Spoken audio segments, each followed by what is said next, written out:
here we go. Hold your ears, folks. It's showtime.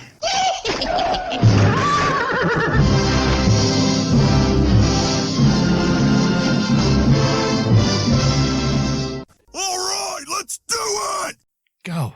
Are we doing the Welcome Back, My Friends thing anymore? No. All right, just making sure.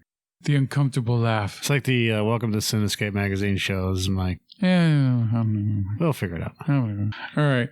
So I decided to watch more Netflix, and I watched 2 movies, and the first one that I watched was The Five Bloods, which is a Spike Lee joint. And what did I do? First off, I'm not really interested in Vietnam stuff that much anymore because it seems like every Vietnam tale, for the most part, has been told. Even the Black Experience has been told before. There was a movie called the movie Dead Presidents that came out in 95 with Lawrence Tate and Chris Tucker that dealt with it a little bit. There was another movie called The Walking Dead that came out in the early 90s, I think 92, maybe 91. That also dealt with the Black experience in Vietnam. And then there's been a couple other things. And of course, Robert Downey Jr.'s performance in Tropic Thunder. But that didn't really count. But anyway, I did want to check this out because of the cast, because I'm a fan of the cast. And also, after seeing Black Klansman, I wanted to see, what else Spike Lee has to pull out of his hat, because he's a very mixed bag type of director for me. So anyway, 4 African-American vets battle the forces of man and nature when they return to Vietnam, seeking the remains of their fallen squad leader and the gold fortune he helped them hide. So for me, critics are across the board, praising the shit out of this movie. And for a lot of points, yeah, the movie does deserve some of the praise. I think it's overpraised, though, because this movie isn't, in my eyes, it's not a great movie, but it's also coming from a white dude, so maybe it's just different for me. I don't know. But it seems to me like this movie is kind of uneven in certain ways, where it kind of delves, it drifts into the realm of being funny, almost like dark comedy funny, and then it gets super serious. And then it gets kind of goofy, a little bit in tone, and then all of a sudden it gets super serious again. And then it stays serious for very long periods of time. And so there were a few times where I couldn't get a good beat on the movie. And there, the whole beginning of the film, when the 4 main characters, played by, God damn it, I want to get this right, so don't just bear with me here. The 4 main characters played by Delroy Lindo, Jonathan Majors plays his son, sorry. Clarke Peters, Norm Lewis, and Isaiah Whitlock Jr. Isaiah Whitlock Jr. he's been in a random amount of things. He's been on The Wire. He's known as that guy who's got his own catchphrase, and he always says, shit. And so if you've ever seen him in anything, you'll know what I'm talking about. He's a funny dude. Clarke Peters, he played the cop that John Wick runs into in the hotel in the first John Wick movie. And, goes, oh, hey, you still working? You working, John? That guy, he plays one of the other main characters. There's a guy named Norm Lewis who I've never seen in anything, right? And then there's Delroy Lindo. Delroy Lindo is the best part of this movie. He goes through so many emotions, and his character is unpredictable and erratic and scary because his character, and he's also the best written. He's the most fleshed out character. Everyone else has something going on, but they don't tap very much into it. Like Clarke Peters, he has the second most amount of backstory in the film. The other 2 characters, Isaiah Whitlock's and Lewis's, they don't seem to get that much. They're there the whole film, but they don't have much to really delve onto with them. Okay. With Clarke Peters, it shows was it a Vietnamese prostitute that he hooked up with in the past, and they got a daughter. Oh, spoiler alert! But you find this out at the beginning of the movie, so I'm not really giving too much away. All right, but Delroy Lindo's is like the big one because his son ends up showing up to try to stop him from going on this mission where they're trying to recover the body of their sergeant, who was played by Chadwick Boseman. So he shows up in flashbacks, and so Boseman's in the movie, but the movie's 2.5 hours long, and I think Boseman himself maybe has 15 to possibly 20 minutes of total screen time in the entire movie, if that. All right. The whole movie centers around the 4 characters who survived Vietnam and now they're older and now they want to go back. Because also there's gold bars that they found that were supposed to be given from the American government to Vietnam or whatever. And that got lost with Boseman's body. So those are the 2 things that they're trying to recover. And so the beginning of the movie, when these 4 guys hook up in Vietnam, they all reunite there. And they're interacting with each other, hanging out at bars, reminiscing about the past and things like that. It feels kind of odd. It almost feels like you're not watching a movie. It almost feels like a documentary in a way. And it almost felt like it was like if anyone's ever seen the 1517 to Paris done by Clint Eastwood, which is based on real events and then played by the real people that were in it, the 4 main guys or the 3 main guys. It also feels very documentary-ish in a way. That kind of took away from the overall dramatic cinematic feel of the film in a way. But then when they get on the boats and they start going down these rivers in Vietnam, going on their mission, their journey and everything like that, then it starts to feel more like a movie itself. And Spike Lee, of course, he has every trademark, or every known director has their own trademark styles. And Spike Lee's trademarks are in this movie. One of them is where he'll throw history. He'll throw Black history segments into the movie to show you what the mindset was at a certain time period or what certain people were going through and things that you just don't hear talked about very much. So he does that with the Black experience during Vietnam. He shows something. He shows some war atrocity type stuff and other things as well. And another trademark he does is where he'll have one of the main characters talk to the camera for like almost 10 minutes. Talking about their own personal hell going through with whatever, with racism or whatever it is they're going through, or, the government fucking them over or something, and it's very Spike Lee trademarkish. And it works with the movie because it reminded me of, like, say, when you watch The 25th Hour, where you have all these different people talking to the camera, or in Do the Right Thing, for example.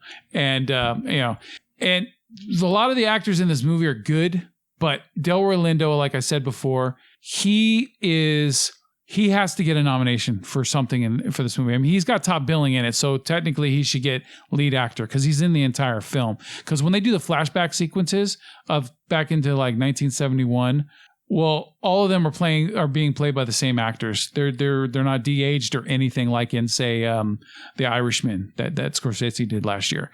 They're all still playing the same thing, which it works because it feels like you're almost looking at it like the way they look now, looking back on the time that they came from. So it didn't bother me that the same actors were playing their past selves because they didn't really try to make them look younger or anything. So, but Lindo, and I've been a fan of Delroy Lindo for a long time, since I think like 95 when he was in Broken Arrow. Not a great movie, but I liked him in that. I especially liked him in Get Shorty with Travolta and Gandolfini and Hackman. And then also in another movie from 95 was Congo. He has like a 5-minute role cameo in Congo, and he's like a scene stealer in that movie. I love it. Stop eating my sesame cake. So I love that. I love Delroy Lindo, man. So for him to finally have a role this big to chew on, and he fucking chews it, man. For 2.5 hours, he is just going through this wide range of unpredictable emotions because this guy has more PTSD. He has like the collective of everybody's PTSD, like in himself. Like he's taken on the burden of all of it, and he shows it through his performance.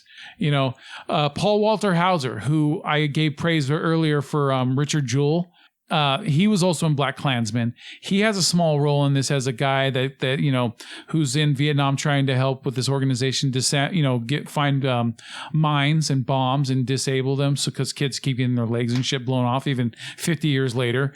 And he has a few, I'd say he's got a good half hour of time in the movie. He doesn't have a lot of dialogue. Like when you see Paul Walter Hauser in this movie, you don't see him as a lead again, like when you saw him in Richard Jewell, right? Instead, he goes back to like small supporting character again, which is fine because this isn't his movie. This isn't about him. It's about technically Da 5 Blood, so it's okay that he's not. But another one of his co-stars of Walter Hauser's of the bomb diffusers is played by a guy named Jasper Pakonen, who was also in Black Klansman. He played one of the, I believe he played one of the also rednecks. And dude, this guy looks straight up like he could play Michael Bihn's son. Like he looks, if you ever look at him, like see him, he looks like he played Michael Bihn's son. Sure, he looks fucking dead on like absolutely. So anyway, and then yeah, it just. What I'm trying to get on about this movie, though, is that even though it feels uneven at times, the emotional weight, the heft of it gets pretty powerful, especially when it's going from the perspective of Lindo's character. He makes you see his inner turmoil and feel his inner turmoil, like fucking shit. This guy's going through some shit. He's been going through shit for 50 years. And so to see his transformation, I don't even know if you want more like degradation throughout the film, where he just degrades throughout it, like he's just falling more and more into his own fucking madness. It's something to see. And like I said, this is a role that he's deserved to have for a long time for showing his acting prowess. The guy's 67 years old and finally he has a chunky role. All right. There is some gruesome scenes in this film, and the action to me, like Spike Lee's good on dramatics and cinematography and stuff like that, but the action scenes to me where there's gunfights and stuff like that, it felt like it could have been done by anybody. There's nothing in any of the gun battles or anything like that blew me away, that was anything special or stood out. And so like there's this gun battle near the end of the film. I don't want to say who's involved, but it shows some of the finality of some of the characters and stuff like that, but it still doesn't do anything special. Like when you see certain movies nowadays, some directors are able to have like a special action scene that distinguishes itself from other directors and other movies, and it's memorable. For me, it's not that memorable in this. Another character in this movie is played by Jean Reno, and he plays this banker who they're trying to get the gold bars through. If they're going to, if they are able to find the gold bars, they're going to go through his bank, and he's going to launder or whatever. He's going to liquidate them so that they can get them into accounts, and then they don't have to take the actual gold with them to America, which would be a pain in the ass to go through customs and all that shit. So my thing about Jean Reno's character in this movie is he's okay, even though the action sequence that happens at the end of the movie where he's involved, like I said, it just doesn't feel like anything that special. Actually, to me, it kind of detracts from the movie itself in a way. Like it would have been better if there would have been more one-on-one emotional stuff than just a gun battle. But goddamn, Jean Reno, who I'm kind of a fan of because of The Professional and when he was in the Godzilla 1998 movie and a couple other things. I like Jean Reno, but that motherfucker has not aged well at all. Oh my God. He looks like shit. He's gotten fatter and bloated. And you could just tell like he has not been taking care of his health. But regardless, that's just my own observation. Now, a couple things that I noticed about this movie that no one's mentioning is there's a couple things that are just way too easy, too contrived in a way. For example, when they're going on this hunt through the jungle, trying to find the body of Chadwick Boseman's character and where the gold is, there's this part where the son who's coming along with him, the son of Delroy Lindo's character, he goes to take a shit. So he takes a shovel with him and he's going to go walk down the side of this hill and he's going to, dig a hole and start taking a dump in it. Well, miraculously enough, one of the gold bars is in the fucking hole that he starts to dig. And it's like such bullshit. Like I was like, please tell me this is like a fucking dream sequence or something like that. And it's not. It really did. He really did find it. Now they found all the rest of the gold scattered along this hillside. And it's just like, come on, man, get the fuck out of here. It was way too convenient for the plot. And then there was one more thing I noticed that bugged the shit out of me. There is this scene where it's so telegraphed what's going to happen. And I'm going to try not to spoil it really too much, but there's a character who's going to die in the movie. And the telegraphing before he dies is so obvious. And it like takes 2 minutes for it to happen. But I already knew what was going to happen right when he started doing something, that it wasn't shocking at all when it happened. It just felt like bad filmmaking to me. It really did. You know, and I don't want to sound too critical on Spike Lee, because for the most part, he did a really good job with this movie. But no reviews that I've read have pointed this shit out. Like, and no one's even touching it. Well, it sounds like they're kind of kissing his ass a little too much on the movie, but I wouldn't give the movie like an A+, A-, like a lot of people are doing. I would give this movie, I would say like a solid B, probably, out of everything, even though I don't normally give ratings anymore. I just don't think that the movie hits as hard as some people are saying, but there is some important shit that is said in this movie. And it's definitely worth seeing. Just remember, it's 2.5 hours long. And there is a couple times where you can feel the weight of it, but it's mostly during the standard basic action scenes, which there's not too many of them, so I wouldn't worry too much about that. But when the drama's hitting, it mostly hits, and it hits pretty damn well, even though some of the other characters, even though they're main characters, don't get as much love story-wise as other ones do. So anyway, that's all I got for The Five Bloods. It like I said, it is worth seeing, though. Check it out on Netflix. Very nice.